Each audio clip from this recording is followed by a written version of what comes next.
Greetings and welcome to Theology, Geek, Fitness. I'm Jonathan Pritchett. In this video, I'm going to discuss that second most common proof text used as a joke by my overweight and obese and sometimes morbidly obese Christian brothers and sisters to kind of laugh off a serious problem that we have in the church. And the number one most common, of course, is 1 Timothy 4:8, which I've discussed in a previous video, where Paul says physical exercise is of little value, and compares that to godliness, which is valuable for not just this life, but the life to come. And I talk about, it's not really funny because he's not saying that exercise is of no value. He actually affirms its value, just not as much compared to godliness, because its value is only in this life, not in this life and the life to come. If he was comparing physical exercise with, say, sitting on the couch watching Netflix while you eat Cheetos and a large pizza all to yourself, he would probably say that eating Cheetos and a large pizza while you sit and watch television is of very little value in comparison to physical exercise for this life. So we got to keep these things in mind, what he's actually saying. But the second most common is the last sentence of Leviticus 3:16. Far from John 3:16, Leviticus 3:16 says, "And all the fat belongs to the Lord." Talking about the priests and the meat and the aroma pleasing to the Lord and all that on the altar. But they always say, well, see, all the fat belongs to the Lord. Ha, ha, ha, ha. Well, that's not really that funny either, because if the fat belongs to the Lord and you're referencing yourself, then why are you keeping it to yourself? That's a question that needs to be asked more often. Now, I want to make something clear. This channel does not exist, nor do we affirm the idea of fat shaming anybody. Fat shaming is wrong. But there's nothing wrong with a little bit of conviction, because conviction is good, and the church needs to be convicted on this matter. It's often that I hear in churches, especially my evangelical churches that I frequently visit, and like the one that I attend, we hear things about complaints that the church is embracing worldly ideologies and worldly trappings, whether it's the music or we've gotten rid of pulpits so that the preacher can give what looks to be a TED talk, with a stool and a table or whatever.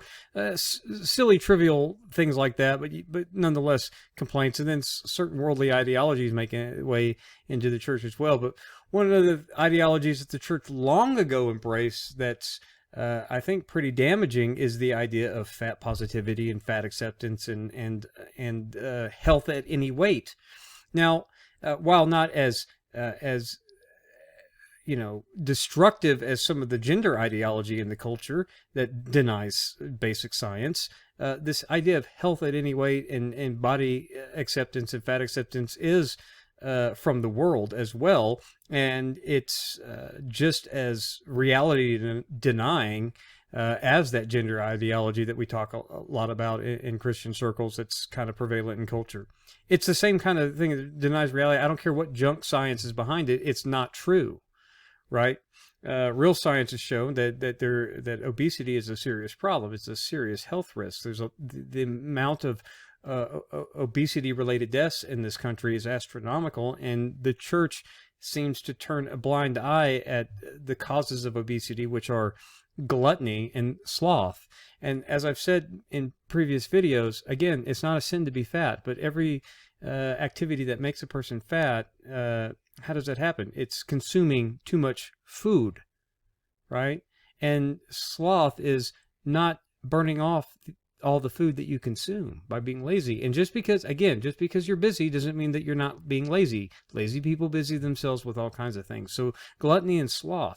Interestingly enough, when Paul quotes Epimenides in Titus chapter 1, verse 12 about the Cretans are always liars, evil beasts, and lazy gluttons, the word for glutton there is gaster in the Greek, and it refers literally to your all stomach. Right? And when they accuse Jesus of being a drunkard and a glutton in the Synoptic Gospels, the word there is phagos, and that word is also the same word that's used for pregnant, for women being pregnant. So we know clearly what these words that are used for gluttons are referring to, right? It's clearly obesity, and it's clearly related to the stomach, and the stomach is for food, right? So consuming a lot of food is why people put on excess body weight, right? And being idle and lazy is why they don't work all that stuff off. And it's hard to say, make these complaints about embracing worldly ideologies when we have turned a blind eye to this one, to where we make jokes about it in church. See, the Bible teaches us that death is the enemy, and in a fallen world, there's a lot of things beyond our control that causes death, whether it's getting serious illnesses that we try to avoid, or it's getting killed by a drunk driver, or getting shot by a murderer, or whatever else. Those are things that sometimes happen beyond our control.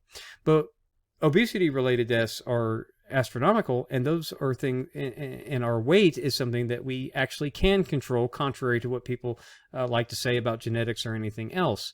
It comes down to self-discipline, which is a fruit of the Spirit.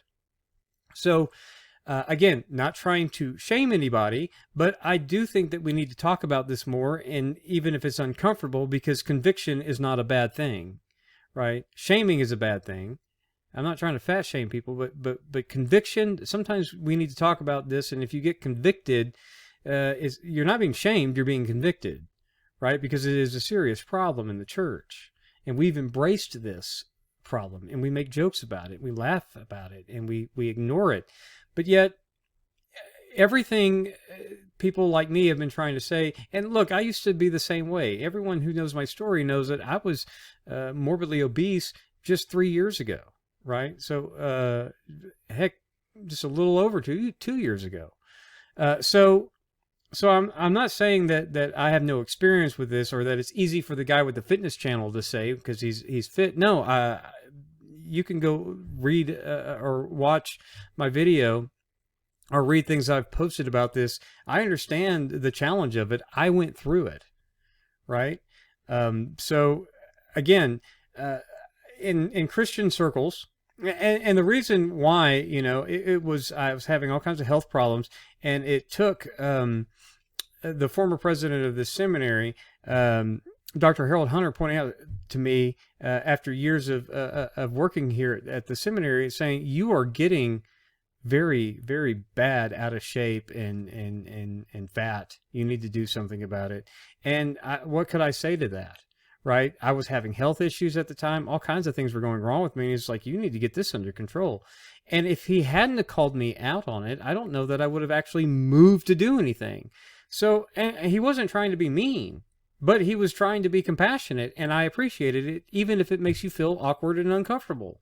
We need to accept that, because as much as evangelicals and churches want to call the libs snowflakes for talking about certain things, why is it that Christians become snowflakes, right? And overly sensitive when we talk about issues that are related to obesity in the church.